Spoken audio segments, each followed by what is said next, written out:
Hey, mate. Tell came off at time last night. Is he struggling a bit at the moment?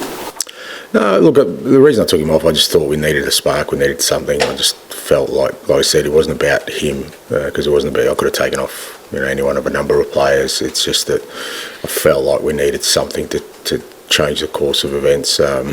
Look, he came in a really tricky time for us in that I think it's different if he had been playing regularly and sort of jumped in, but he's kind of been trying to build up his fitness, but at the same time we've been putting him out there pretty regularly because of our lack of options. And still a young man. He's it's a different league. There's different demands on it, and certainly at the moment we're not sort of in our best moment like last night where he's going to get loads of chances.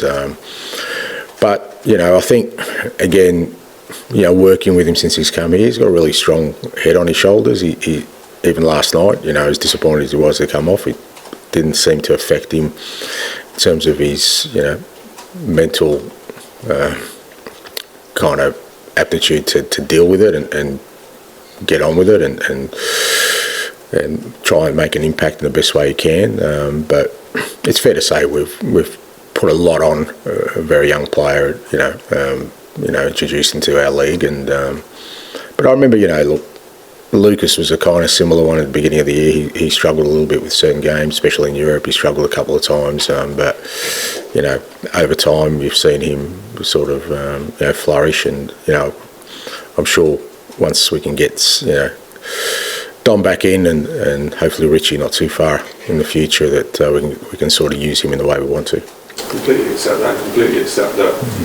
We shouldn't rush to judge players. But isn't the nature of signing players in January in the situation Tottenham have been in, that you need players who can make an immediate impact? Yeah, I think that's a fair assessment. But at the same time, I think we got a point in that window where there was a decision to be made whether we kind of passed up an opportunity to sign an exciting young player and go without. That was the reality of it. Or, we commit to bringing another young talented player to the football club. I said he hasn't made the impact that, he probably wanted to. But again, I think the circumstances of where we're at, I think it would be unfair to put that on his shoulders. I think he's done as well as he possibly can. I'm sure even between now and the end of the year, people will see him, and realise, what a talent he is. And my job is to make sure that we, protect him through that. And just finally, are you confident centre forward is his best position, or could we see elsewhere when Solanke's playing? Yeah, no. Initially, I think my view was that he'll probably play in a wide area for us once Solanke was back. So I'm keen to try him out there. I think the first game he played out wide on the left, and you can see that he's really comfortable there, or out wide on the right. So I think he'll get more opportunities there. Thanks, mate. Tom.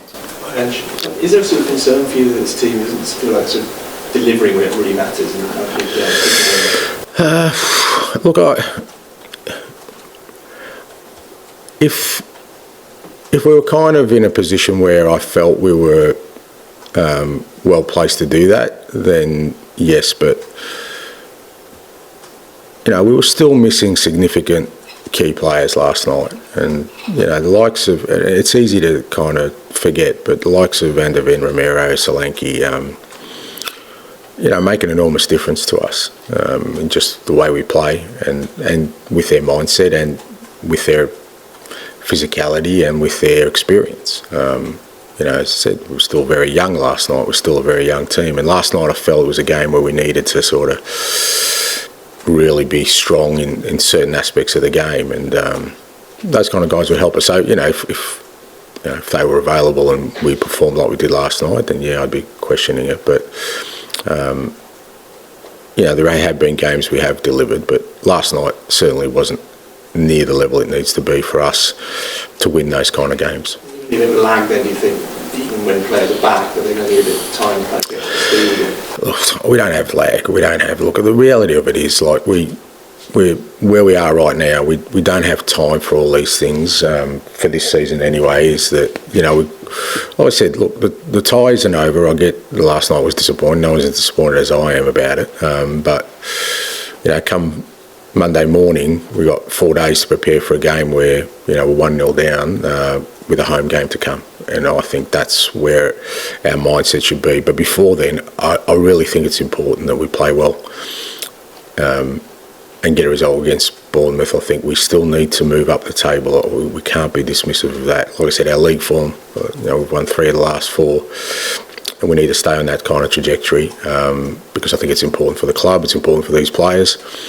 But certainly getting those kind of players back, I think, will help us enormously in dealing with sort of some of the situations we had last night. I think a lot of people would agree that the tie is clearly not over, but also people would probably look at that match and say, can't really see this Spurs team beating good European teams in the next 3 or 4 rounds to win the tournament. Yeah, well, I guess that's an assessment people can make because, like I said, they'll always pick a point in time to make that assessment. If you make that assessment, after some of the other games we played, well, I know we lost against City, but in the second half, if we play like that, I don't think there are many teams that will be able to stop us. But kind of be relevant. I think people will make their assumptions on what happened last night and kind of take that as a reference point.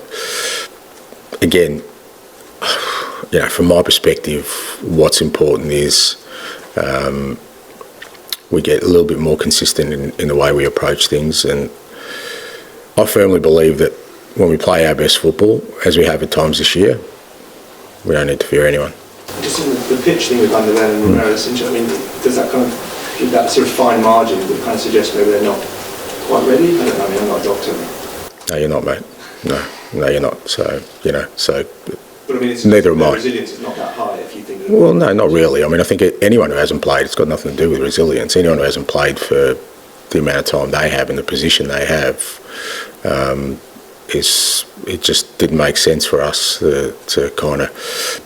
And it wasn't that kind of game where, we needed central defenders. We were trying to score goals. So in my mind, there was no point. So, look, I get the whole medical thing's obviously been an issue for us this year, and everyone's sort of questioning every decision I make.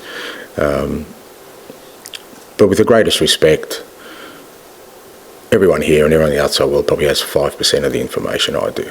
So, if people think that I'm just going out there and not making decisions on just what I feel, my gut, then I don't think I understand the position I am and the information I have. I have all the information, and I'm sure if I shared all the information with you, which I can't because of various reasons, you might sit back and say, okay, totally understand that, but also understand that people are going to question everything I do at the moment, every decision I make that against the prism of, that I don't know what I'm doing. Those two, possibly for the second leg, you think? Or? I'd say so, for sure, yeah. Maybe even Sunday, we'll see how things go. And Dom this weekend? I'll just see, mate. I haven't seen him. Like I said, it's a knock, so it just depends how he settles down over the next sort of 24 hours. And, hopefully it's not too bad. Dom. And on the topic of continuing to climb up the table, which you say you'd like your team to continue as a priority, it's still the case that you've scored 20 goals more than a lot of the teams in and around you. Why do you think it is that there has been that disparity this season between, sometimes felt that if you're not thrashing a team, then you end up dropping points? Why do you think that is? You mentioned consistency. Yeah, and look, like I said, some of that is just due to the sort of situation we're in terms of, the issues we had around our squad. But I think just about every game we've lost this year, we've lost by a single goal. And we're just, like I said, we found it really hard to get results out of games. I mean, even in the league, there's a number of those games we've lost. We've lost way too many games this year. If they were, draws, we'd be probably in a pretty decent spot in the league. But like I said, we've either,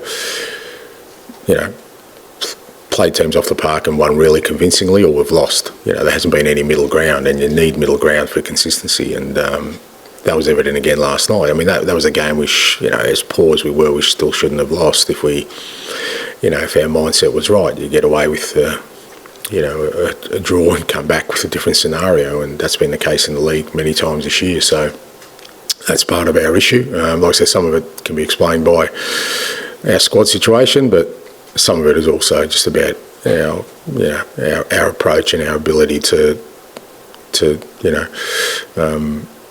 get something out of a game that's not going our way.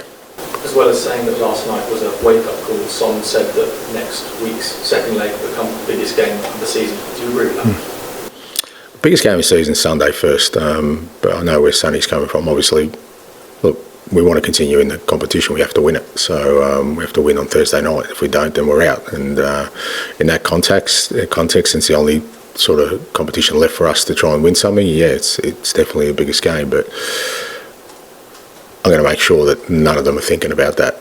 I'm not going to make sure today that they're all thinking about Sunday, because really Sunday is really important for us. And John, please. Last time you played Bournemouth, you had a bit of an exchange of views with the fans. You come round to... Did I? No. They were... When you went over to the away end. Oh, okay. Sorry, yeah, go on. Yeah. You said you would take it on board. And last night we had the goalkeeper having exchange with... No, but... What can you do, or do you not feel you have to do anything to get... Yeah, but like I said before, like, Vic's, he's just so passionate. He just wants everyone to push on and try and get something. I mean, I don't know what people want. Do they just want robots that just sort of stand there and clap and walk off? And I mean, we're all human beings. Like, whether it's me, whether it's a player, whether it's the fans, there's emotion after the game. You understand that. There's sometimes that is not positive, and you kind of want to deal with it in the right way. But they're human beings, mate. And I don't get this kind of narrative that there's all of a sudden an issue. If anyone doubts Vicario's commitment to this football club or his passion, mate, watch the bit they did on him coming back from injury. I mean, that guy did everything in his power to get us back as quickly as possible. Why? Because he cares. He cared last night. He cares this morning. He's a wonderful asset for this football club. And, if people think that he was trying to do anything but something that he hopes will help push this football club onwards, then I think they're just trying to find stories for the sake of it.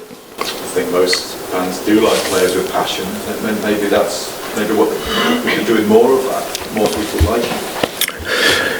But why would a player do that if negative stuff are coming out? They're going to look at what's being said now about Vicario, which I haven't seen, but obviously there's some negative aspect to it. The next players go, actually, no, you know what, I'm just going to clap and walk off quietly into it, because we don't. Do we want it or don't we want it? That's the question, because as soon as a player shows emotion, it's like, okay, how can we put a negative spin on that? Oh, there's a problem between Vicario and the fans, or Vicario this or Vicario that. And, you're going, well, if I was a player, I'd be going, well, I don't want any of that. I'll just, I'll just slinker off down the touch line and into the tunnel, and then no one will say anything. So. Is it because it's post-match and everybody's emotional? I reckon that's emotional. You're a different person, really, aren't you, after a match? Well, yeah. Well, I think we all are, aren't we? I mean, I'm sure you're passionate about something. I mean, if you write a crappy article and, at the end of it you go, I got that totally wrong, and I came up to you straight afterwards and said, how are you feeling? You're okay? And that was a terrible article. You go, yeah, no, it wasn't great. No, I reckon you'd react in the same way. Like I said, we forget sometimes we're all human beings, and I will always, people will be never in any doubt about how I feel. I just think, what's the point of hiding? And some people won't like it, other people will. It's just, but you've got to be yourself, and that's all Vic was doing last night, was showing people who he is, because what he showed out there is what he showed in the dressing room. It's what he shows every day of training. He loses a game of training, he's not happy. So, that's just who he is. Okay, thank you. Thank you. Thanks.